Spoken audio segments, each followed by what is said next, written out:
सलाम. देवाला धन्यवाद की परमेश्वराने आपल्याला एक सुंदर समय दिला त्याची आराधना आणि त्याची स्तुती करण्यासाठी. आणि मी विश्वास ठेवतो की आज आणि उद्या ज्या 2 दिवसाच्या सभा आहेत परमेश्वर त्याच्या वचनाद्वारे आपल्या प्रत्येकाशी बोलेल. आमेन. आणि मी विश्वास ठेवतो जे गुजरात मधून आले ते पण मराठी समजतील. आज प्रार्थनापूर्वक बसा की जेणेकरून तुम्हाला मराठी बी कळावी, बरं का. कारण मी सध्या गुजराती पण शिकतोय ना. मग तुम्हाला अडचण काय मराठी शिकायला, नाही का. विश्वास ठेवा परमेश्वर तुम्हा प्रत्येकाशी बोलेल. आमेन. देवाची उपस्थिती आपल्यामध्ये आहे आणि तोच परमेश्वर आज आपल्याशी बोलेल. सर्वजण विश्वास ठेवता. ओके, एक छोटीशी प्रार्थना करू आणि देवाच्या वचनाकडे आपण जाऊ. सर्व शक्तिमान जिवंत अनुग्रहकारी देवा प्रभू तुला धन्यवाद देतो, स्तुती करतो. एक सुंदर समय तू आम्हा प्रत्येकाला दिला की आम्ही तुझ्या पवित्र चरणी यावं, तुझी आराधना करावी, तुझी स्तुती करावी. प्रभू जे हा समय तुझ्याकडून आहे परमेश्वरा, तू आमच्याशी बोल. हा प्रभू तू बोल, तुझा दास ऐकत आहे. जे आजवर ऐकलं नाही ते ऐकण्यासाठी कृपा दे. पवित्र आत्म्याद्वारे प्रभूजी तू आमच्याशी बोल. स्वर्गीय प्रकाशन तू दे परमेश्वरा. मी घटावं, तूच वाढावा, तुलाच महिमा मिळावी असं होऊ दे. जी गरज आहे आज आम्हा प्रत्येकाच्या आत्मिक जीवनाला ती पूर्ण कर परमेश्वरा. पवित्र आत्म्याने मला आणि इथं बसलेल्या प्रत्येकाला, ऐकणाऱ्या सर्वांना तू अनुग्रह दे. आणि प्रभूजी येणारं वचन आम्हा प्रत्येकासाठी आशीर्वादित कर. मी घटावं, तूच वाढावा असं होऊ दे. आदर, मान, महिमा, गौरव, सन्मान तुलाच देतो. प्रार्थना प्रभू येशू तुझ्या पवित्र आणि गोड नावाने मागितली. आमेन. एक वचन आपण काढू. लूका शुभवर्तमान याचा 3रा अध्याय. लूका शुभवर्तमान याचा 3रा अध्याय आणि 17 वचन आपण वाचू. लूका शुभवर्तमान याचा 3रा अध्याय आणि वचन 17. आपले खळे. आता ह्या वचनाकडे नीट लक्ष द्या. प्रभू येशू ख्रिस्त या ठिकाणी काय म्हणतो बघा. आपले खळे अगदी स्वच्छ करण्यास, अगदी स्वच्छ करण्यास व गहू आपल्या कोठारात साठवण्यास, व गहू आपल्या कोठारात साठवण्यास त्याचे सूप त्याच्या हातात आहे. त्याचे सूप त्याच्या हातात आहे. पण भूस तो न विझणाऱ्या अग्नीत जाळून टाकील. पण भुसा जो आहे तो न विझणाऱ्या अग्नीत जाळून टाकेल. समजलं इथपर्यंत? आता नीट लक्ष द्या. देवाचं वचन काय म्हणतं. आपले खळे अगदी स्वच्छ करण्यास व गहू आपल्या कोठारात साठवण्यास. येशू ख्रिस्त शेवटच्या काळामध्ये 2 गोष्टी करणार आहे. काय? निवडलेले जे आहेत ना त्यांना आपल्याकडे घेणार आहे, बरोबर आहे ना. आणि जे फक्त बोलावलेले होते ते बाजूला राहणार आहेत. हा का नाही? ओके. मी बऱ्याचदा सांगतो एक गोष्ट की बाजारातून जर समजा गव्हाचं पोतं आणलं ना विकत, तर त्याच्यामध्ये कचरा असतो, थोडेफार खडे असतात की नाही. मग आपण काय करतो, आणून ठेवून देतो. जोपर्यंत त्याची गरज नाही लागत तोपर्यंत ते पोतं तसंच घरात पडलेलं असतं. मग काय होतं, ज्या वेळेस आपल्याला त्याची गरज पडते, आता गहू दळायचा आहे आपल्याला, गहू संपला आणि गहू दळायचा आहे, मग आपण काय करतो, ते पोतं फोडतो आणि मग त्या पोत्यातून गहू काढतो 1-2 चंप आणि मग त्याला आपण साफ करतो. बोला काय करतो? सगळा 50 किलो गहू असतो ना, त्याच्यातून अर्धा 1 किलो कमीत कमी कचरा असतो. किती? 1 किलो समजा कचरा आहे. मग तुम्ही 50 किलो गव्हाचं कट्ट घेतलं तर 1 किलो जर कमी केलं तर 49 किलो राहतात. किती राहतात? 1 किलो काय निघाला त्याच्यातून? कचरा.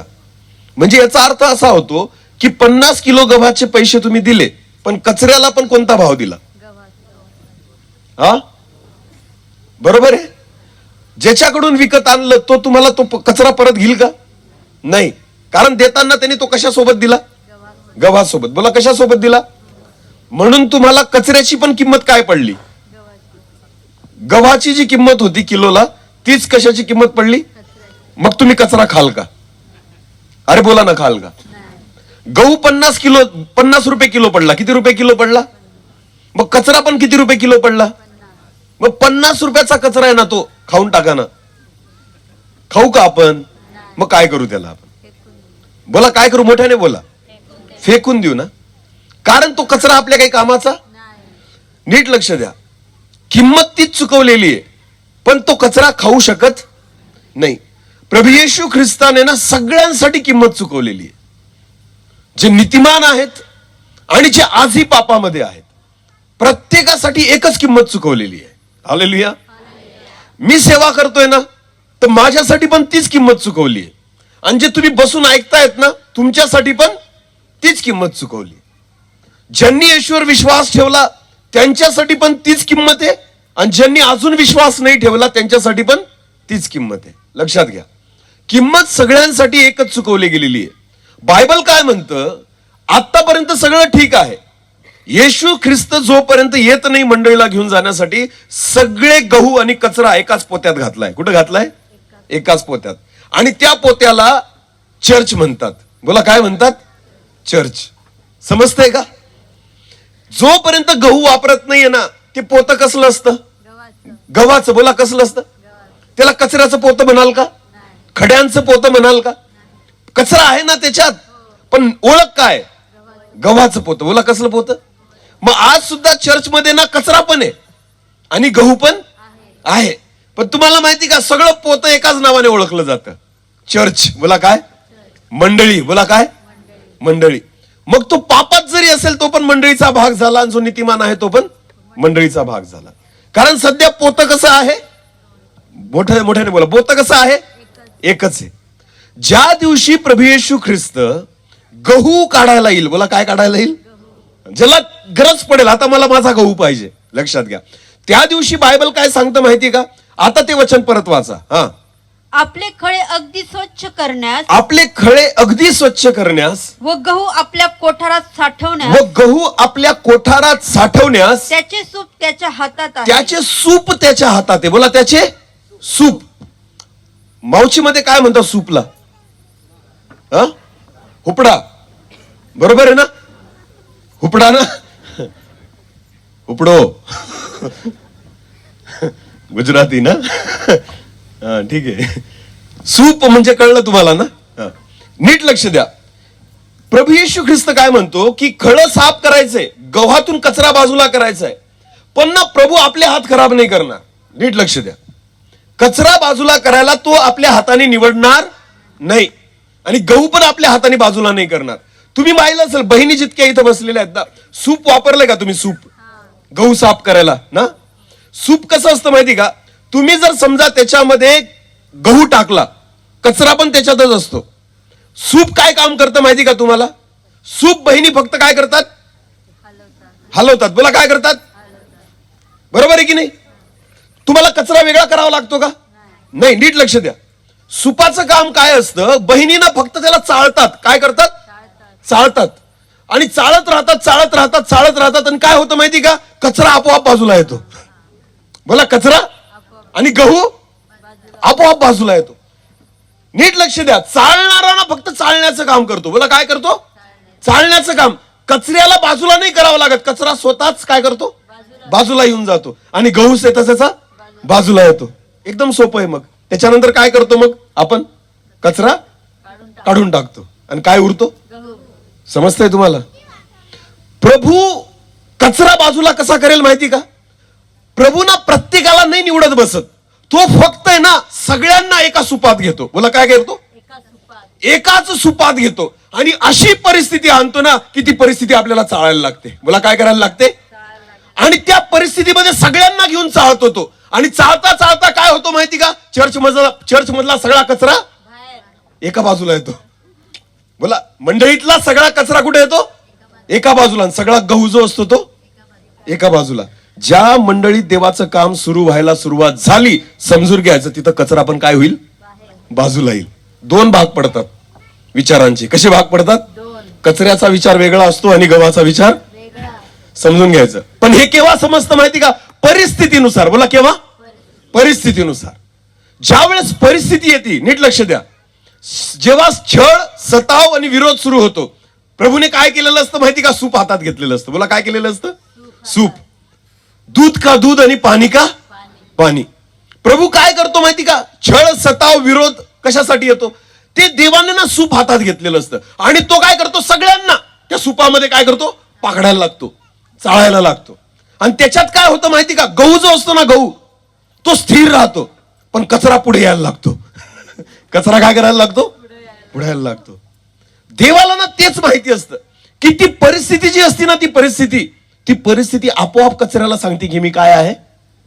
कचरा. निवडावं लागत नाही. नीट लक्ष द्या. येणारी परिस्थिती आपोआप सांगते. कचरा स्वतःला ओळखून घेतो आणि कचराच बाजूला निघून जातो. आणि गहू जो आहे ना, तो एका ठिकाणी संगळून राहतो. हालेलुया. बोला येशू मसीह की. देवाच्या हातात सूप आहे. बोला काय? सूप. काय? सूप. उपडा ना, आणि तो चाळतो. बोला काय करतो?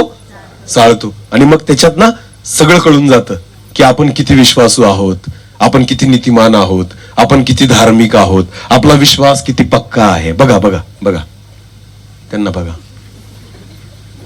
ना. अजून वचन चालू. इकडं बघा ना. समजते का मी काय सांगतोय? येणारी परिस्थिती दर्शवते की तुमचा विश्वास कसा आहे, आपला विश्वास आणि भरोसा देवावर किती आहे. काय मी कचरा आहे का मी गहू आहे हे तुमचं तुम्हालाच कळेल. पण परिस्थिती आली पाहिजे. बोला काय आली पाहिजे? एक वचन वाचा. पहिले शमूएल काढा. पहिले शमूएल याचा 16वा अध्याय. पहिले शमूएल याचा 16वा अध्याय आणि वचन 1 आणि 2 पहिल्यांदा वाचा, मग पुढे जाऊ आपण. मग परमेश्वराने शमूएलाला म्हटले. पहिले शमूएल याचा 16वा अध्याय आणि वचन 1 आणि 2. हा परत. मग परमेश्वराने शमूएलाला म्हटले. बायबल असं म्हणतं, परमेश्वराने शमूएलाला सांगितलं. शमूएल एक संदेष्टा होता आणि त्याला परमेश्वर बोलला, मी शौलाला इस्रायलाच्या राजपदावरून झुगारून दिले आहे. हा, बायबल काय म्हणतं? मी शौलाला इस्रायलाच्या राजपदावरून झुगारून दिलंय. परमेश्वराला शौल आवडला नाही. तो राजा होता. बोला काय होता? राजा होता. पण देवाला ना तो नको होता राजा. का? कारण त्यांनी देवाची आज्ञा मानली नाही. आणि म्हणून परमेश्वर म्हणतो, मी शौलाला इस्रायलाच्या राजपदावरून झुगारून दिलेलं आहे. आता नीट लक्ष द्या. देवाची इच्छा नाहीये की शौलाने राजा राहावं, पण अजून सुद्धा प्रजा जी आहे ती कोणाला राजा समजते? शौलाला. बोला कोणाला राजा समजते? शौलाला. परमेश्वर शमूएलाशी बोलू शकतो, पण प्रत्येकाशी बोलू शकत नाही. लक्ष द्या. शमूएलाला कळून गेलं की हा जो आहे ना शौल, देवाने त्याला राजपदावरून झुगारून दिलेलं आहे. पण सामान्य जनतेला कळलं का? कारण देव त्यांच्याशी बोलू शकत नाही. हालेलुया. आणि बऱ्याचदा संदेशला बोलतो तरी विश्वास बसत नाही. समजतंय का? जीव तोडून तोडून सेवक संदेश देतात ना, पण आपण विश्वास कुठे ठेवतो ना? विश्वास ठेवत नाही. बऱ्याचदा प्रभूचे सेवक जे आहेत ना, संदेशचे जे आहेत ना, ते मनापासून संदेश देतात, पण तरी सुद्धा आहे ना मंडळी लक्ष देत नाही. मग परमेश्वर शमूएलाला बोलला की आता शौलाला मला राजपदावर ठेवायचं नाहीये, त्याला मी राजपदावरून काढून टाकेल. पण दुसरा प्रश्न असा होता, शमूएलाला कळलं, पण बाकी लोकांना कसं कळेल? हे तर अजून पण शौलाला राजाच समजतील ना शेवटपर्यंत. मग नेमकं काय करायचं? पुढे वाचा अजून काय आहे ते. तर तू त्याच्यासाठी कठोर शोक करीत राहणार. हा, शिंगात तेल भरून चल. परमेश्वर शमूएलाला म्हणतो, शिंगामध्ये तेल भर आणि जा. मी तुला इशा बेथलेहमकर याच्याकडे पाठवतो. मी तुला इशाय नामक व्यक्तीच्या घरी पाठवतो, कारण मी त्याच्या एका पुत्राला माझ्याकरता राजा निवडले आहे. कारण मी त्याच्या एका मुलाला माझ्याकरता काय निवडलं आहे? राजा. हालेलुया. नीट लक्ष द्या. परमेश्वर आहे ना, एकाला नाकारतोय आणि एकाला स्वीकारतोय. आमेन.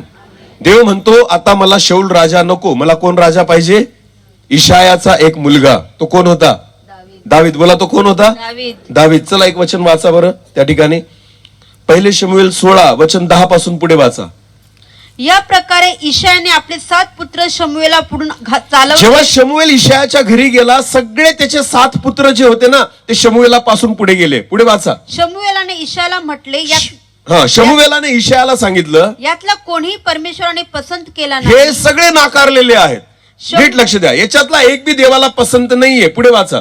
शमूएलाने इशायाला विचारले, तुझे सर्व पुत्र हजर आहेत काय? तुझे सर्व पुत्र हजर आहेत काय? तो म्हणाला, एक सर्वात धाकटा राहिला आहे, पण पहा तो शेरडे मेंढरे राखत आहे. एक मुलगा बाकी आहे, तो ना शेरडे मेंढर राखायला गेलेला आहे. नीट लक्ष द्या. एकाच बापाची मुलं आहेत 8. किती मुलं आहेत? 8. पण 7 मुलांना देव नाकारतोय. नीट लक्ष द्या. 7 मुलांना देव फरक नाही पडत तुम्ही ख्रिस्ती परिवारात आहात, नाही फरक पडत. तुमचे वडील ख्रिस्ती असतील, तुमची आई ख्रिस्ती असेल म्हणून तुम्ही ख्रिस्ती आहात असं मानले जाणार नाही. असं नाही समजायचं की मी ख्रिस्ती परिवारात जन्मलो ना म्हणून देवाला आवडेल, बिलकुल नाही. इशायाला 8 मुलं होते. किती? 8. पण 7 मुलांना नाकारलं देवाने. किती मुलांना नाकारलं? 7. आणि किती, कोणत्या मुलाची वाट पाहत होता? एका, जो कोण, जिचं नाव काय? दावीद. लक्ष द्या. आज तुमच्या परिवारामध्ये ना विश्वासी किती असू द्या, आपल्या घरात लेकरं जन्माला आले म्हणून ते ख्रिस्ती होऊ शकत नाही. देवाला आवडणारे पाहिजे. बोला, कोणाला आवडणारे पाहिजे? नाही तर देव नाकारतो. देव काय करतो?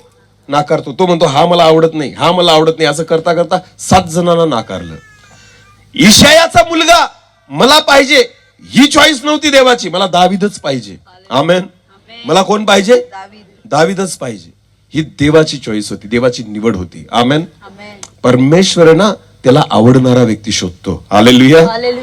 बायबल असं म्हणतं, सगळे गेले, एक मुलगा होता, तो मेंढर चारायला गेलेला होता. इशाया म्हणतो अजून एक राहिलाय. पुढे वाचा. हा. तेव्हा शमूएल इशायाला म्हणाला, त्याला बोलावणे पाठवून आण, तो येईपर्यंत आम्ही भोजनास बसणार नाही. त्याने बोलावणे पाठवून त्याला आणले. त्याचा वर्ण तांबूस, डोळे. जेव्हा दावीद तिथं आला, त्याचा वर्ण तांबूस होता, डोळे सुंदर व रूप मनोहर होते. डोळे सुंदर आणि रूप मनोहर होते. तेव्हा परमेश्वराने त्याला म्हटले, उठ, त्याला अभिषेक कर. आणि परमेश्वराच्या आत्म्याने शमूएलाला सांगितलं, जा त्याला अभिषेक कर.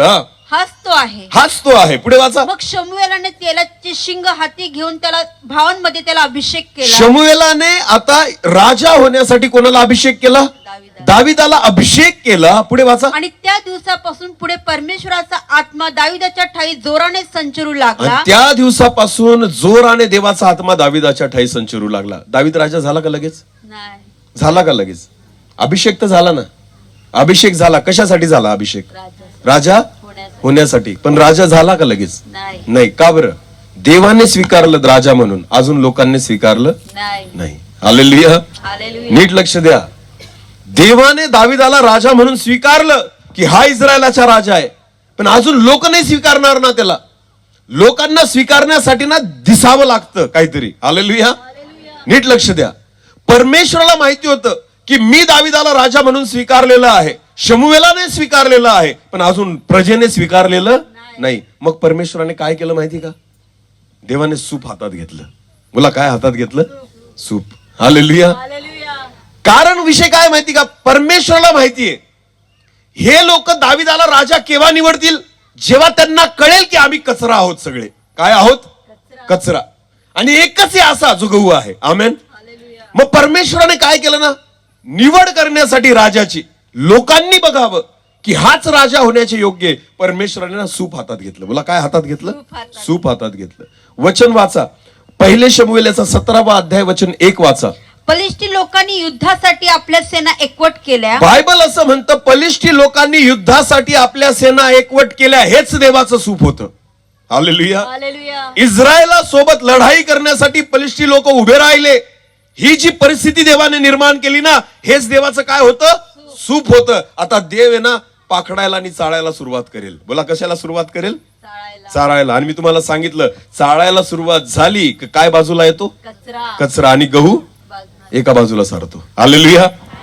परमेश्वराने जेव्हा आपलं सूप हातात घेतलं ना, तर ज्या वेळेस पलिष्टी लोक आपली सेना एकवट करून इस्रायलाशी लढायला आले, बऱ्याचदा आपल्याला असं वाटतं असं का होतंय? विरोध का होतोय? त्रास का होतोय? सताव का होतोय? का परिस्थिती अशी बदलली? कारण देवाला माहितीये ना, जोपर्यंत चालणार नाही ना तोपर्यंत कचरा बाजूला जाणार नाही. तोपर्यंत कळणारच नाही की कचरा कोणता आहे आणि गहू कोणता आहे.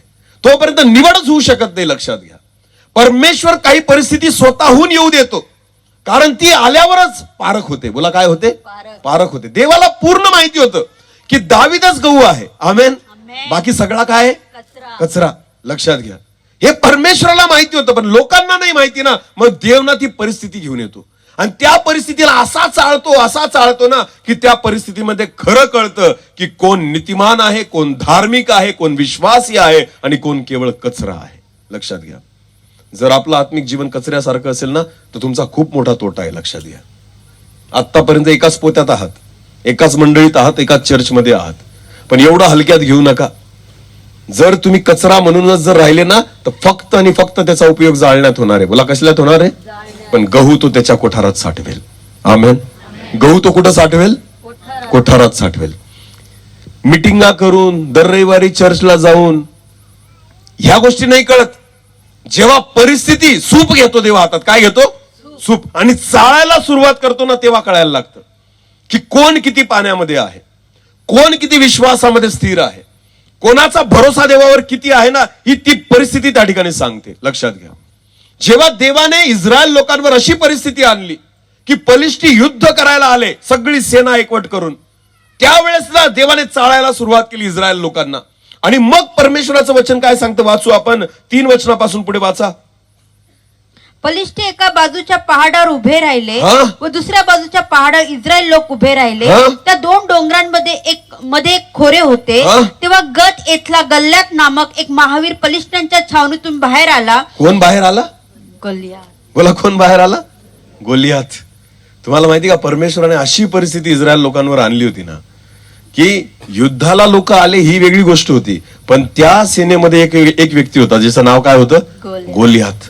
तो इतका उंच धिप्पाड ताकदवान असा व्यक्ती होता ना, तर तुम्हाला माहिती सगळ्यांची चाळण उडाली ज्यावेळेस त्यांनी गोलियाथाला पाहिलं. एक वचन वाचा, 8 पासून पुढे वाचा. 8 पासून. तो उभा राहून इस्रायल सेनेला मोठ्याने हाक मारून म्हणाला. गोलियात इस्रायल सेनेला मोठ्याने हाक मारून म्हणाला, तुम्ही येथे येऊन युद्धासाठी सेना रचना का केली आहे? तुम्ही माझ्यासोबत आणि आमच्यासोबत युद्धासाठी इथं का आलेले आहात? मी पलिष्टी नव्हे काय? मी पलिष्टी नव्हे काय? आणि तुम्ही शौलाचे नोकर आणि तुम्ही शौलाचे नोकर ना? तुम्ही आपल्यातला एक पुरुष निवडा. तुम्ही तुमच्यातला एकच माणूस इकडे पाठवा आणि त्याने माझ्याकडे यावे. त्याने माझ्याकडे यावे. त्याने माझ्याशी लढून मला ठार मारले आणि मला मारून दाखवावे.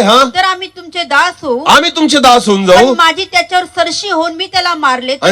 जर मी तुम्हाला मारले तर तुम्ही आमचे दास. तुम्ही आमचे दास व्हाल आणि आमची सेवा कराल. आमची सेवा कराल. पुढे वाचा. तो पलिष्टी म्हणाला. पलिष्टी म्हणाला, इस्रायलच्या सर्व सैन्याला मी कसपटा समान लेखत आहे. हे सगळ्यात मोठं स्टेटमेंट आहे त्याचं. काय म्हणतो तो? इस्रायलाच्या सगळ्या सेनेला मी काय लेखत आहे? कसपटा समान. म्हणजे काय? कचऱ्या समान. बोला कचऱ्या समान. कचऱ्या समान. का बरोबर असं? का बरं? कचरा म्हणत होता तो देवाच्या लोकांना. बोला काय म्हणत होता? आज पण परमेश्वराच्या जिवंत देवाच्या लोकांना काय समजतात लोक? कचरा, कसपट. का बरं माहिती का? देवामुळे नाही, आपल्या विश्वासामुळे, आपल्या अविश्वासामुळे, आपल्या भीतीमुळे आपल्याला काय समजलं जातं? कचरा. बोला काय समजलं जातं? कचरा. नीट लक्ष द्या. जर तुम्ही जिवंत देवाची लेकरं आहात ना, जिवंत परमेश्वर जर तुमच्या आणि माझ्या बाजूने आहे ना, तर का समोरच्या व्यक्तीला तुम्ही कचरा दिसतायत? का इस्रायल लोक गोल्याथाला कचरा दिसतायत? नीट लक्ष द्या. याच्यामध्ये प्रॉब्लेम गोल्याथाचा नाहीये, प्रॉब्लेम इस्रायल लोकांचा आणि शौलाचा आहे. कारण पुढे काय लिहिलेलं आहे वाचा. कोणाही पुरुषाला माझ्यापुढे येऊ द्या, म्हणजे आम्ही दोघे युद्ध करू. पुढचं ते कचरा कसपटा समान. त्याच्या पुढे वाचा. शौल व सर्व इस्रायल यांनी त्या पलिष्ठाचे शब्द ऐकले. बायबल काय म्हणतं? शौल आणि इस्रायल लोकांनी जेव्हा त्या पलिष्ठाचे शब्द ऐकले तेव्हा त्यांचे धैर्य खचले आणि ते फार भयभीत झाले. म्हणून त्याला वाटलं हे काय आहेत? कचरा. बोला काय आहेत? कचरा. जर जिवंत देव माझ्या सोबत आहे ना, मग घाबरतात का? जिथं तुम्ही घाबरतात ना, सैतानाला कळून जातं हा काय? कचरा. बोला हा काय? आणि कचरा देवाच्या काहीच कामाचा नाहीये. लक्षात घ्या. जर भीती माझ्या जीवनामध्ये असेल, जर माझं धैर्य खचत असेल ना, अशा परिस्थितीमध्ये परमेश्वर माझ्या जीवनाद्वारे काहीच करू शकत नाही. लक्षात घ्या. देवासाठी आणि आत्मिक जीवनामध्ये आपण फक्त काय आहोत? कचरा. आणि म्हणून गोल्यात म्हणतो तुम्हाला मी कशा समान लेखतो? कचऱ्या समान. अरे तो लेखत होता आणि हे बी समजत होते ना की आम्ही काय आहोत? कचरा. म्हणून एकाची पण छाती होत नव्हती त्याच्याशी लढायला. हालेलुया. शौल राजा होता ना, शौल राजा होता ना, शौल सुद्धा घाबरला.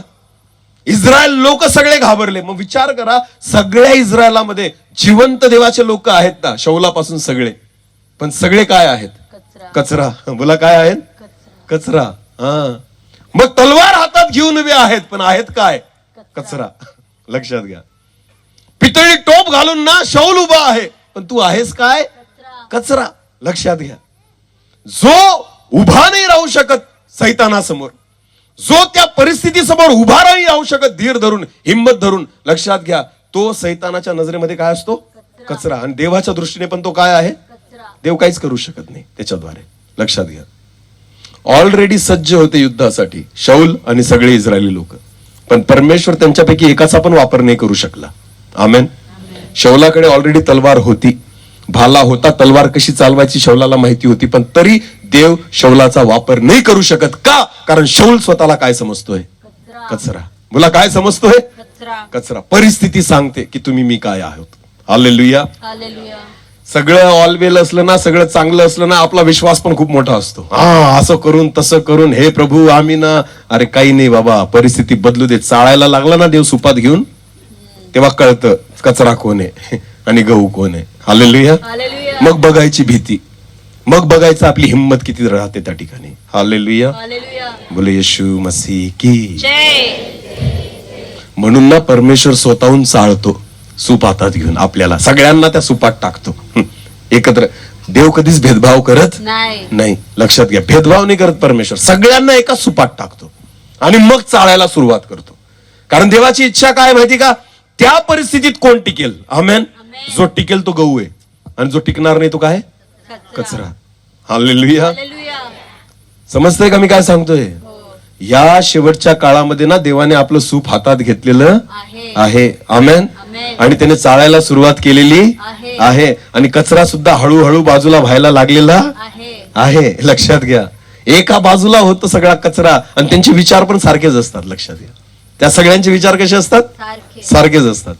येशू ख्रिस्त जेव्हा वचनाचा प्रचार करायचा, जेव्हा चिन्ह चमत्कार करायचा ना, तुम्हाला माहितीये का, जकातदार येशूकडे यायचे, पापी लोक येशूकडे यायचे, व्यभिचारी येशूकडे यायचे, आजारी येशूकडे यायचे, अज्ञानी येशूकडे यायचे. शास्त्री पुरुषी कधी आले का? याजक कधी आले का? ते काय होते माहिती का? कचरा. ते ना दुसरीकडे एकत्र व्हायचे. हालेलुया. बायबल असं सांगतं, येशूच्या मागे दुसरा समुदाय असायचा जो विश्वास ठेवणारा होता. आमेन.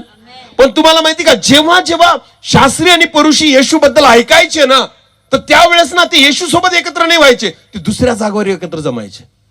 कोणाबद्दल बोलायला? येशू बद्दल. कचरा जो असतो ना, तो नेहमी देवाच्या विरोधातच उभा राहतो.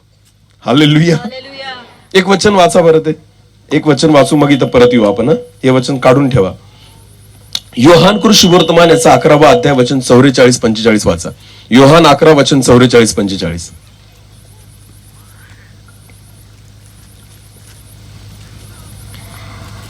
तेव्हा जो मेलेला होता तो बाहेर आला. जेव्हा लाजर जिवंत झाला, त्याचे हातपाय प्रेत वस्त्रांनी बांधलेले व तोंड रुमालाने वेष्टलेले होते. येशूने त्यांना म्हटले, याला मोकळे करून जाऊ द्या. मरेकडे आलेल्या यहुद्यांनी येशूने जे केले ते पाहिले आणि त्यांच्यापैकी पुष्कळ जणांनी त्याच्यावर विश्वास ठेवला. लाजर जेव्हा जिवंत झाला ना, तर बायबल असं म्हणतं, अनेक यहुदी लोकांनी येशू ख्रिस्तावर काय ठेवला? विश्वास ठेवला. बोला, अनेक यहुदी लोकांनी येशू ख्रिस्तावर काय ठेवला? विश्वास. पण तिथं पुढे काय लिहिलेलं आहे वाचा बरं आता. त्याच ठिकाणी पुढे बघा, योहान कृष्णवर्तमान याचा 11वा अध्याय वचन 47 पासून पुढे. यावरून मुख्य याजकांनी व पुरुषांनी सभा भरून म्हटले. यावरून मुख्य याजक आणि पुरुषांनी काय भरवली? सभा. येशू सोबत का? वक्ता येशू होता का? नाही. त्यांची वेगळी सभा भरली. सगळा कचरा कुठे झाला? बाजूला. सगळा कचरा कुठे आला? बाजूला. कोणाच्या विरोधात? येशूच्या. समजते मी काय सांगतोय? समजतंय का? हालेलुया. यहुदी लोकांनी कोणावर विश्वास ठेवला? येशूवर. कोणाच्या मागे गेले? शास्त्री पुरुषी याजक कुठे गेले? बाजूला. आणि त्यांनी आपली सभा भरवली. कचऱ्याची सभा वेगळी असते नेहमी, लक्षात घ्या. आमेन. हा. आणि गहू नेहमी वेगळा सापडेल. हालेलुया. ख्रिस्ती व्यक्तींमध्ये या दोन गोष्टी तुम्हाला नेहमी दिसतील. एक जे असतात ना, ते नेहमी सकारात्मक आणि विश्वासाने बोलतील, आणि एक कचरा जो असतो ना, तो नेहमी नकारात्मक बोलेल. एक जण विश्वासाच्या गोष्टी बोलेल आणि दुसरा अविश्वासाच्या गोष्टी बोलेल. जो विश्वासाने चालतो ना, तो गहू आहे, आणि जो अविश्वासाच्या गोष्टी बोलतो तो काय? कचरा. लक्षात घ्या. हे मी नाही सांगत, हे देवाचं वचन सांगतं. आमेन. हालेलुया. पण हे केव्हा कळतं? जेव्हा प्रभू काय करतो? सूप हातात घेतो आणि चाळायला लागतो. आमेन. ज्या वेळेस इस्रायल लोकांना प्रभूने चाळायला सुरुवात केली ना, सगळा कचरा बाजूला झाला. शौल, सगळे इस्रायल लोक सगळे घाबरले. आणि मग गोलियात म्हणतो, तुम्हा इस्रायल लोकांना ना मी कसपटा समान, कचऱ्या समान लेखतो. कारण त्याला कळून गेला सगळा कचरा आता घाबरलेला आहे आणि मला घाबरतोय, बाजूला होऊन गेलेला आहे. पण पुढे काय झालं आपण वाचू. 1 शमूएल याचा 17वा अध्याय आणि वचन 17 वाचा. ईशायाने आपला पुत्र दावीद याला म्हटले, हा. एक एफाभर हुरडा व ह्या भाकरी घेऊन छावणीत आपल्या भावांकडे लवकर जा हा. आणि हे पनीचे 10 गोळे त्यांच्या सहस्त्रपतीस नेऊन दे. आता इशायाने ना दाविदाला पाठवलं, तुझे भाऊ लढाई करतायत. बोला काय करतायत? लढाई करतायत, युद्ध करतायत. तू एक काम कर, त्यांना ना थोडस काहीतरी खाय प्यायला घेऊन जा. आमेन. आमेन. नीट लक्ष द्या. दावीद युद्ध करायला नव्हता आला, दावीद त्यांना फक्त डबा द्यायला आला होता. बोला काय द्यायला आला होता? डबा. हा, काहीतरी खायला दिल बुवा, यासाठी दावीद त्या ठिकाणी आला होता. त्याच्या बापाने त्याला पाठवलं, तू जा तुझ्या भावांची भेट घे आणि भेटून ये. पुढे वाचा 22 वचनापासून पुढे.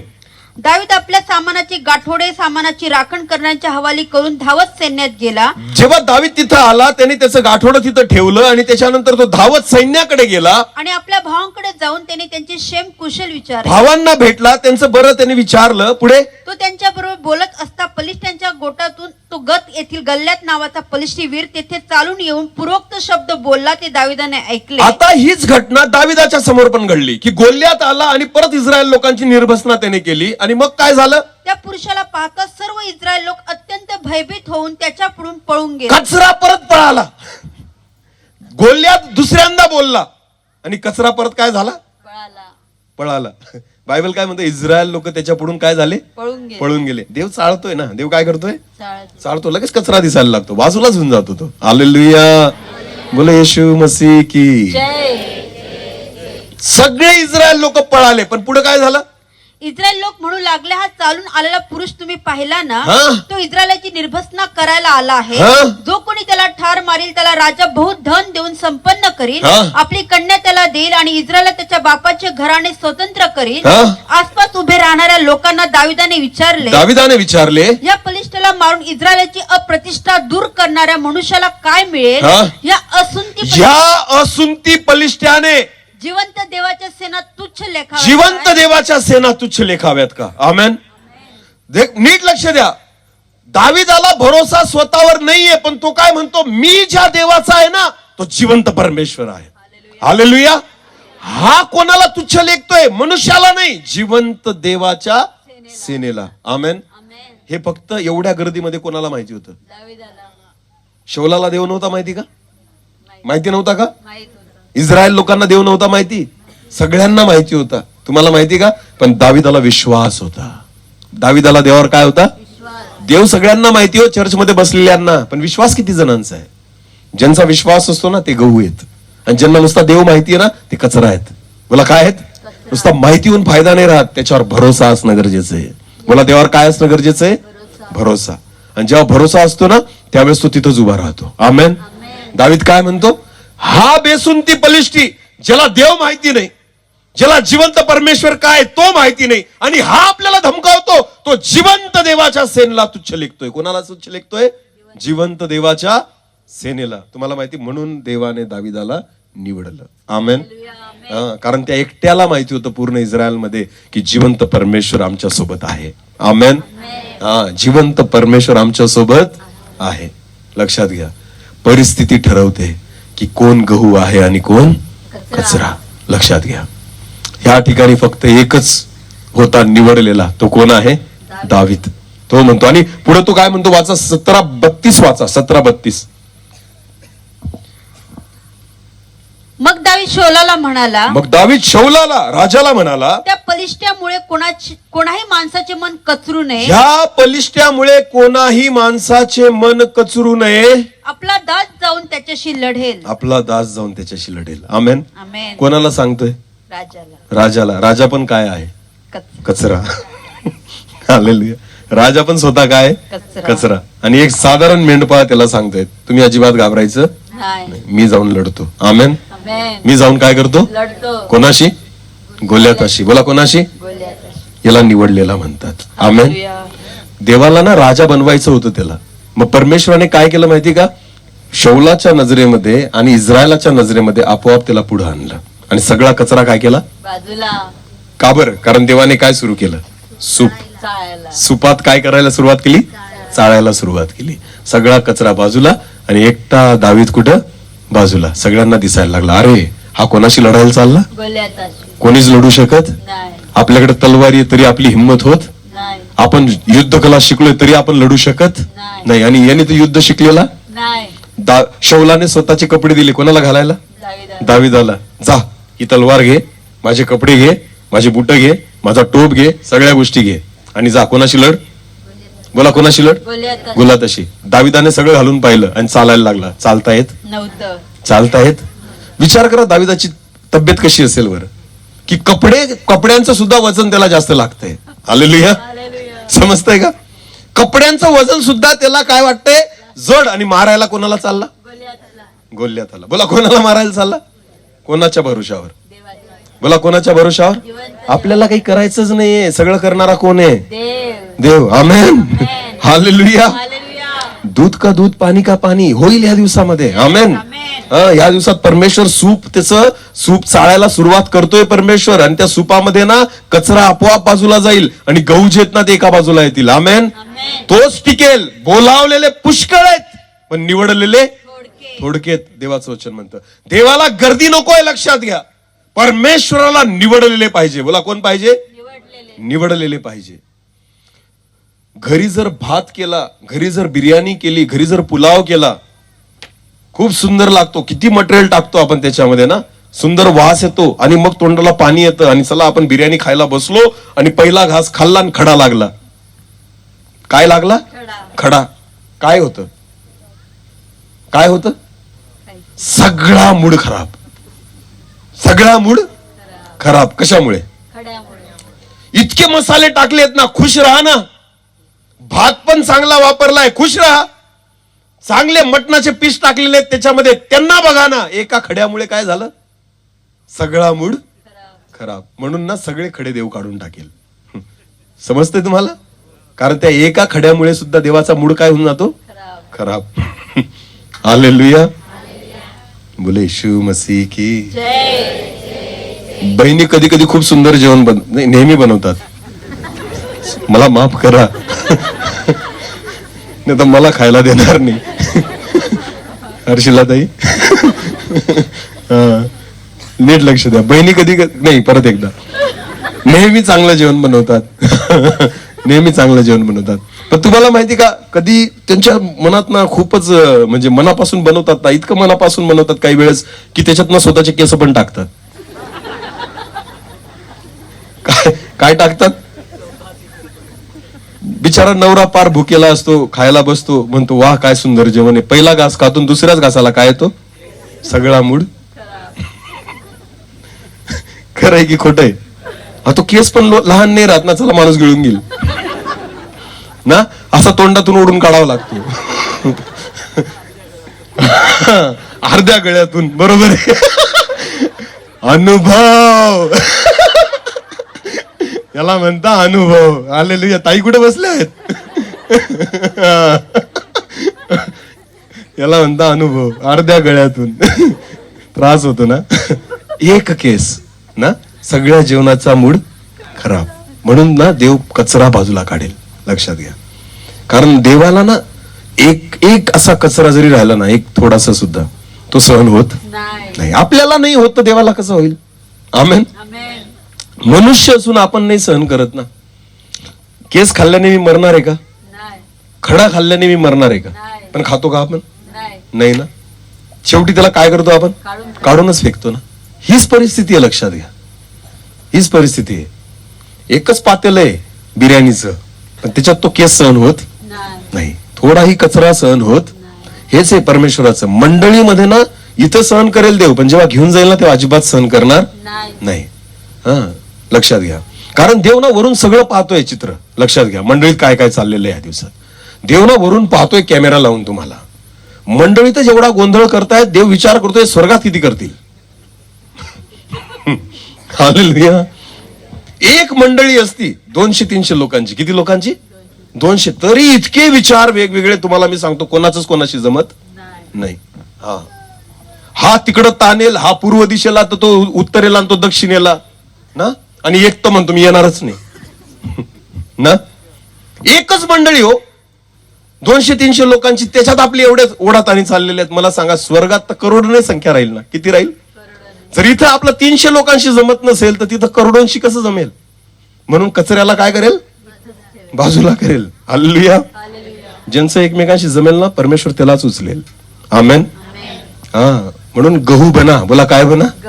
कचरा बनण्यात काहीच फायदा नाही. लक्षात घ्या, बायबल असं सांगतं, शौलाला दावीद म्हणतो, तुमचं मन कचरू नये, मी जातो कोणाशी लढायला? गोल्याताशी लढायला. हालेलुया. पण तुम्हाला माहिती का, आता तयार झाला ना तो दावीद, तयार झाला की नाही? एकटा आहे पूर्ण इस्रायल मध्ये लढायला तयार, पण ना कचऱ्याला हे पण सहन होत नाही. कचऱ्याला ते पण सहन होत नाही. तो कचरा काय करतो माहिती का तुम्हाला? वाचा बरं एक वचन, 1 शमूएल 17 आणि वचन 28 वाचा. दावीद त्या लोकांशी बोलत होता. जेव्हा दावीद ह्या बाबतीमध्ये बोलत होता, ते त्याचा वडील भाऊ अलियाब याने ऐकले. कोणी ऐकले? दाविदाचा वडील भाऊ अलियाब याने ऐकले. तेव्हा तो दाविदावर संतापून म्हणाला, दाविदावर संतापून म्हणाला, येथे आलास कशाला? इथं कशाला आला रे? थोडीशी शेड, आम्ही सगळा कचरा आहोत ना, तू कशाला आला या ठिकाणी? कचऱ्यामध्ये तुझं काय काम आहे? कचरा मॅच करत नाही. हालेलुया. बोले येशू मसीह की. नेहमी तुम्ही बघा, तुम्ही जर आत्मिक असाल ना, तर तुम्ही आत्मिक लोकांसोबतच उठाल बसाल. आमेन. हा, आणि जर तुम्ही जगिक असाल ना, तर तुमची संगतीवरूनच कळून जातं की तुम्ही काय आहात. हालेलुया. खरंच सांगतो मी तुम्हाला, देव ज्या वेळेस एखाद्याला निवडतो ना, निवडतो, बोला काय करतो? निवडतो. निवडलेल्यांसोबतच फिरेल. आमेन. त्याला निवडलेल्या सोबतच राहायला आवडेल. पण कचरा कसा असतो माहिती का? कचऱ्याला आपली चॉईस नसते. कचऱ्याला आपली चॉईस नसते, कारण प्रत्येक ठिकाणचा कचरा वेगळा असतो, पण कचरा मॅच होऊन जातो. तुम्ही कधी कचरा डेपो पाहिलाय का? बोला, कचरा डेपो पाहिला आहे का? मुंबई, नाशिक, मोठमोठ्या सिटीमध्ये जा, कचरा फेकायची एक जागा असते. सुरत मध्ये बी असेल, इशू ब्रदर आहे ना? हा, कचरा डेपो म्हणतात त्याला. काय म्हणतात? तिथं ना सगळ्या शहराचा कचरा एकाच ठिकाणी फेकतात आणि तो मॅच करून जातो. सगळा कचरा काय? बोला ना, सगळा कचरा. गव्हामध्ये कधी बाजरी मिक्स करतो का आपण? गव्हामध्ये ज्वारी मिक्स करतो? तांदूळ मिक्स करतो? नाही. पण कचरा आहे ना, कशात बी मिक्स होऊन जातो. समजतंय का? हा, श्रीमंताच्या घरातला कचरा आणि गरीबाच्या घरातला कचरा मिक्स होऊन जातो. हा का नाही? हालेलुया. हॉटेल मधला कचरा आणि घरातला कचरा मिक्स होऊन जातो. कचऱ्याला अजिबात डिग्निटी राहत. कचरा ना खूप मोठ्या मनाचा असतो, तो सगळ्यांना सामावून घेतो. या, काही फरक पडत नाही.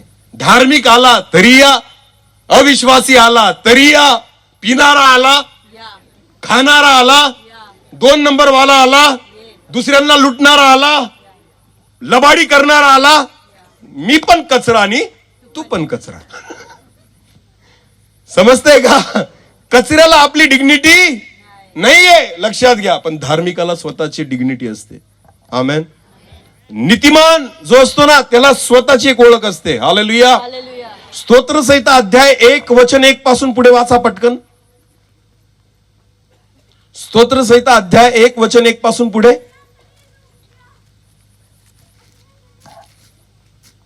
जो पुरुष दुर्जनांच्या मसलतीने चालत नाही, स्पष्ट म्हणतं बायबल, जो पुरुष दुर्जनांच्या मसलतीने चालत नाही, पापी जनांच्या मार्गात मार्गात सुद्धा उभा राहत नाही, नाही, तो कचरा नसतो. हालेलुया.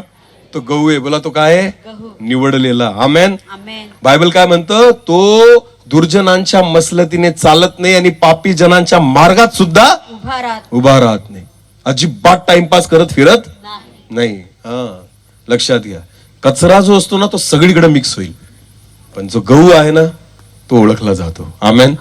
तो मिक्स करत नाही, त्याला उलट वेगळं करतात. हालेलुया. पापी जनांच्या मार्गात उभा राहत नाही, निंदकांच्या बैठकीत बसत नाही. आम्ही तर अजिबात बसत नाही. निंदकांच्या बैठकीत बसत नाही. निंदक म्हणजे काय हो? निंदक म्हणजे काय? निंदा करणे म्हणजे काय? याच्या त्याच्याबद्दल बोलणे. तोंडावर का पाठीच्या माग ना? हा ना, म्हणजे कळलं तुम्हाला ना? पण आपण तसे नाही. आपण तो तसा, ती तशी, पण मी तशी नाही. सगळं जग तसं आहे, पण आपण तसे नाही. हालेलुया. निंदकांच्या बैठकीत सुद्धा बसत, निंदा करणं सोडून द्या, ऐकायला सुद्धा बसत नाही. आमेन. हा, लक्षात घ्या. याला धार्मिक म्हणतात. याला काय म्हणतात? धार्मिक म्हणतात. जो पुरुष निंदकांच्या बैठकीत बसत नाही. पुढे वाचा. तर परमेश्वराच्या नियमशास्त्रात रमतो, हा, देवाच्या वचनात रमतो. त्याच्या नियमशास्त्राचे रात्रंदिवस मनन करतो, हा, तो धन्य. तो धन्य. आमेन. आमेन. बाकी ना सगळा कचरा कुठं पण मिक्स होईल. समजतंय का? तो निंदकांसोबत पण बसेल, तो पिक्चर बघायला पण बसेल, तो याच्या त्याच्या टवाळ्या करायला पण बसेल. कचऱ्याला स्वतःची डिग्निटी नाहीये, पण गव्हाला स्वतःची ओळख आहे. हालेलुया. हालेलुया. त्याचं वेगळे पण असतं, तो ओळखला जातो. आमेन. आमेन. नीट लक्ष द्या. आज स्वतःला आत्मपरीक्षण करा की मी काय आहे, कारण देवाने चाळायला सुरुवात केलेली आहे. सूप हातामध्ये घेतलेलं आहे. आणि मी तुम्हाला सांगतो, तो कोणालाच बाजूला नाही करणार. देव कोणालाच मंडळीतून काढणार नाही. मी तुम्हाला सांगतो, कचरा आपोआप बाहेर जाईल. बाहेर निघेल. मी तुम्हाला सांगतोय, कचरा टिकणारच नाही. हालेलुया. हालेलुया. आपोआप कचराच बाजूला निघेल. जो कचरा असतो ना, तो शाऊल काय, त्याचे भाऊ त्याला काय म्हणतात, तुला कोणी सांगितलं रे इथे यायला? कचऱ्यामध्ये कशाला आला तू? हा, आमचं जमतंय ना एकमेकांशी, तू कशाला वेगळं काहीतरी बोलतोय? मॅच होत नाही. हालेलुया. हा, मॅचच होत नाही. लक्षात घ्या. हा, ते वचन परत वाचा. येथे आलास कशाला? येथे कशाला आलास? थोडीशी शेडे मेंढरे आहेत, ती रानात तू कोणाच्या हवाली केली आहे? हा, शेरडे मेंढरे कोणाच्या हवाली केलीस? तुझे घमेंड व तुझ्या मनाचा उद्दामपणा मी जाणून आहे. अरे, त्याची घमंड आणि त्याचा उद्दामपणा, त्याच्यापेक्षा त्याचा विश्वास बघ. आमेन. आमेन.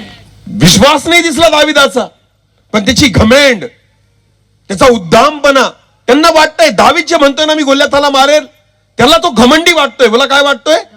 घमंडी नाहीये, तो विश्वासी आहे. हालेलुया. बऱ्याचदा एखादा व्यक्ती विश्वासाच्या गोष्टी बोलतो ना, तर एखाद्याला वाटतं हा गर्विष्ठ आहे. नाही, आहे मी गर्विष्ठ, पण कोणाच्या बाबतीत? देवाच्या. आणि असलं बी पाहिजे. आमेन. कारण जिवंत परमेश्वर आहे ना, तर व्हा ना घमेंडी त्याच्या बाबतीमध्ये. पैशाचा अभिमान बाळगणं फायद्याचं नाहीये, प्रतिष्ठेचा अभिमान बाळगणं फायद्याचं नाहीये, पण देवाचा अभिमान बाळगणं नेहमी फायद्याचं आहे. हालेलुया. घमेंड कसली आहे दाविदाला? स्वतःची नाही. तो म्हणतो जिवंत देवाच्या सेनेला हा तुच्छ लेखतो. आमेन. मग याच्यात कसली घमेंड आली? देवावर घमेंड ना त्याला. हालेलुया. समजतंय का? पण जो कचरा असतो ना, तो नेहमी याला त्रास देतो. लक्षात घ्या. नेहमी त्रास देतो. अजून वचन वाचा. पहिले शमूएल याचा 17 अध्याय आणि वचन 33 वाचा. 33. शाऊल दाविदाला म्हणाला. आता बघा, पहिले भाऊ म्हणाला, आता शाऊलाला दावीद म्हणतो तुम्ही घाबरू नका, मी जातो त्याच्याशी लढायला. आता शाऊल दाविदाला म्हणाला, या पलिष्ठ्याशी लढायला तू समर्थ नाहीस. अरे, नाही लढू शकत तू. कारण तू केवळ तरुण आहेस. तू केवळ तरुण आहेस आणि तो बाळपणापासून कसलेला योद्धा आहे. कचरा नेहमी तुमच्या डोक्यात पण काय टाकेल? कचरा. समजतंय का? जो ज्याच्यामध्ये कचरा आहे ना, तो तुमच्यामध्ये फक्त काय टाकू शकतो? कचरा. लक्षात घ्या. आणि शौलामध्ये काय भरलेला होता? कचरा. तो दाविदात पण काय टाकत होता? तुझ्याने होणार, तू लढू शकणार. मी लढतोय का?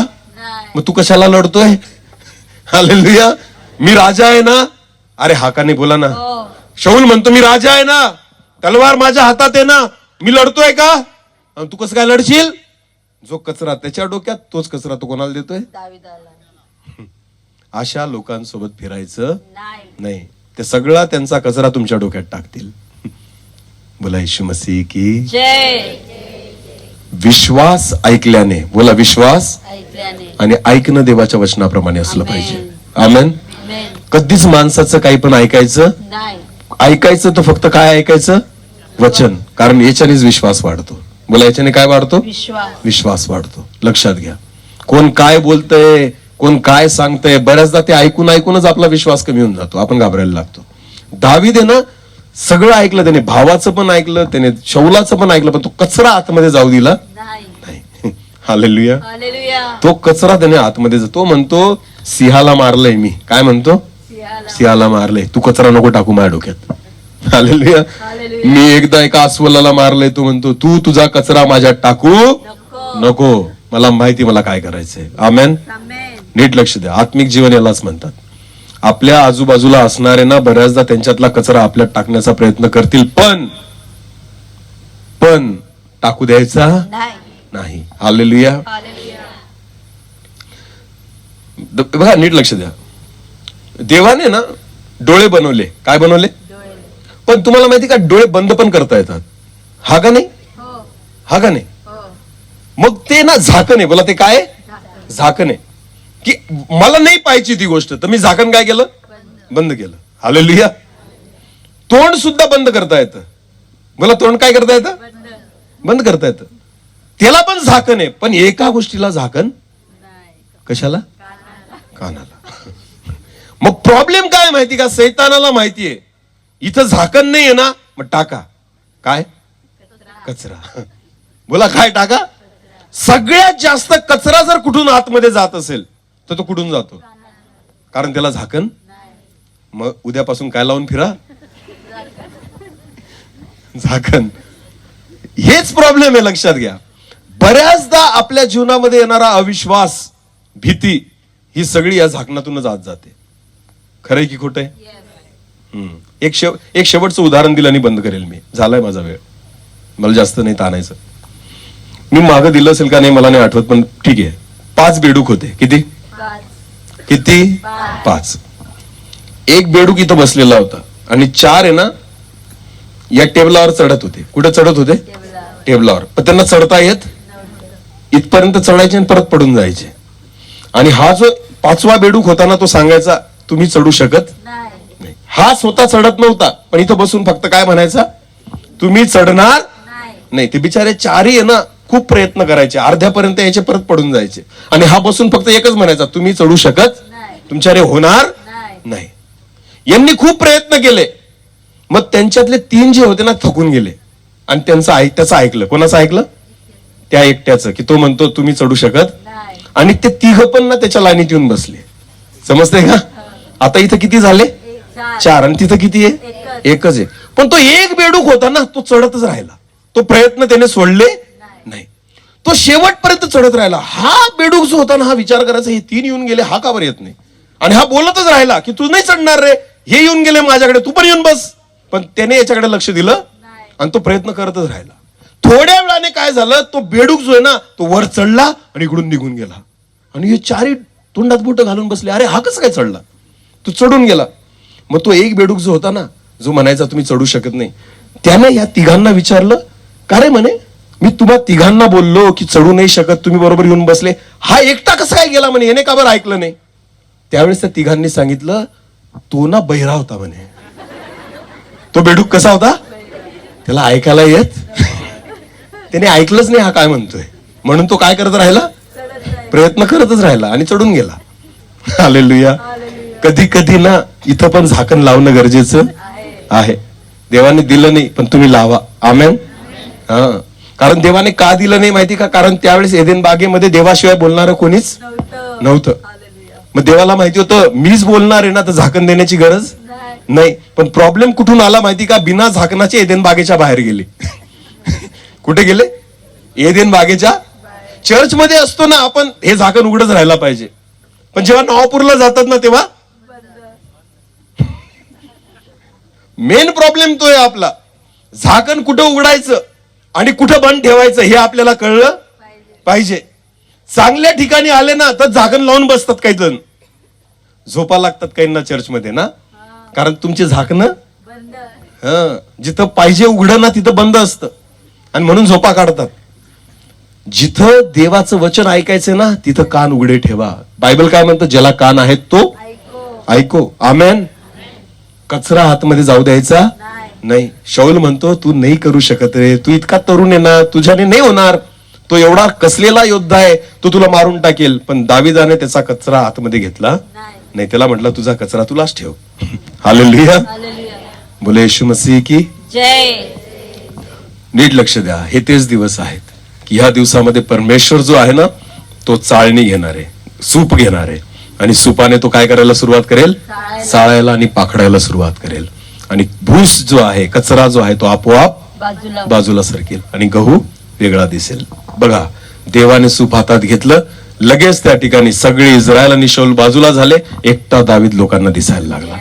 आमेन.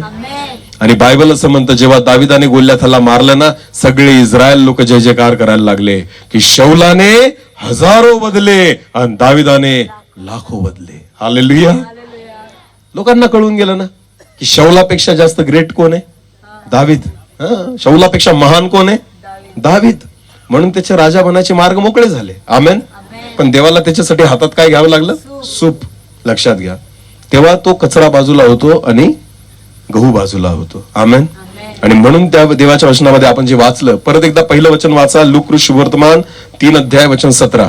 आपले खळे अगदी स्वच्छ करण्यास, आपले खळे अगदी स्वच्छ करण्यास व गहू आपल्या कोठारात व साठवण्यास, गहू आपल्या कोठारात साठवण्यास त्याचे सूप त्याच्या हातात आहे. देवाचे सूप त्याच्या हातामध्ये आहे. आमेन. आमेन. आणि या दिवसात परमेश्वर त्याचं सूप जे आहे ना, त्या सुपाने चाळायला सुरुवात करेल आणि सगळा कचरा बाजूला होईल. हालेलुया. हालेलुया. प्रियांनो, देव आपल्याशी बोलतोय. आज विचार करा, मी कशात बसतो? काय खरंच मी कचऱ्याप्रमाण आहे का मी निवडलेल्यांमधील आहे? आमेन. आपल्याला कचरा व्हायचा नाही, गव्हा समान व्हा. आमेन. ज्याला देव निवडेल, बोला, ज्याला देव निवडेल त्या समान व्हा, दाविदा समान व्हा. भरोसा कोणावर ठेवायचा? विश्वास कोणावर ठेवायचा? भाव कोणावर ठेवायचा? देवावर. आपला स्थिर विश्वास जर असेल ना, मी तुम्हाला विश्वासाने सांगतो, निवडले जाल. बोलो, काय जाल? निवडले जाल, नाही तर कचऱ्या समान बाजूला फेकले जाल. आपले डोळे बंद करू. यावेळेस आपण प्रार्थनेमध्ये जाऊ. सर्वजण आपले डोळे बंद करू, प्रार्थनेमध्ये जाऊ. धन्यवाद पिता. प्रभूजी, मी तुला धन्यवाद देतो. आज परत एकदा तुझ्या वचनाद्वारे तू आमच्याशी बोललायस परमेश्वरा. खरंच प्रभू, आम्ही स्वतःला स्थिर करावं दे बापा, कारण ह्या दिवसामध्ये प्रभू तुझं सूप तुझ्या हातामध्ये आहे आणि गव्हापासून भूस हे वेगळं होणार आहे. तू नाही करणार, ते आपोआप होणार आहे. कारण ज्यावेळेस चाळणी सुरू होईल, ज्यावेळेस चाळणं सुरू होईल, पाखडणं सुरू होईल, त्यावेळेस या दोघं गोष्टी दिसून येतील. प्रभू, आम्हाला तू तयार कर की जेणेकरून परमेश्वरा आम्ही स्थिर राहावं, आमचा विश्वास स्थिर राहावा. यासाठी प्रभू तू अनुग्रह दे, तू आम्हाला कृपा पुरव. धन्यवाद येशू. एक छोटस कोरस घेऊ आणि आपण प्रार्थना करू. धन्यवाद. आम्हाला हिंमत दे प्रभू, विश्वास दे, स्थिर कर. तू कृपा दे, तो देण्यासाठी समर्थ आहे. Thank you Jesus.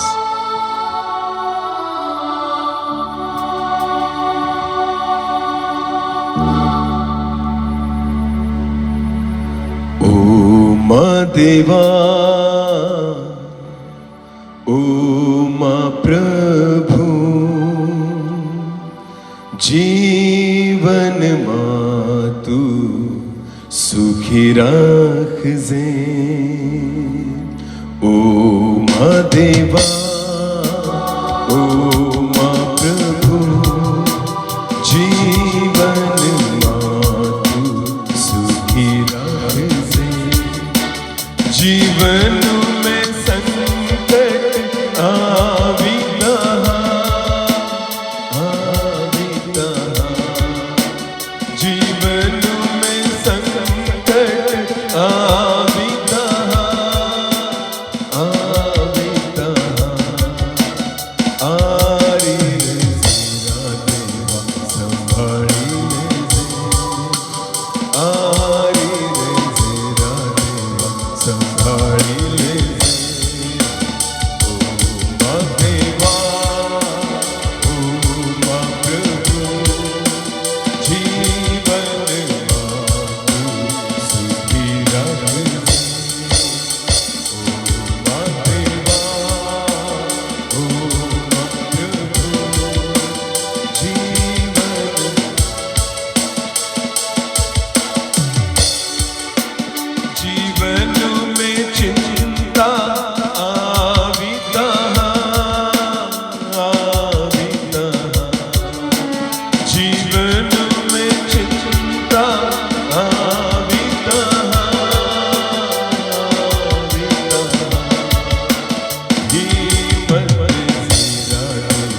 माझ्या देवा तुला धन्यवाद देतो.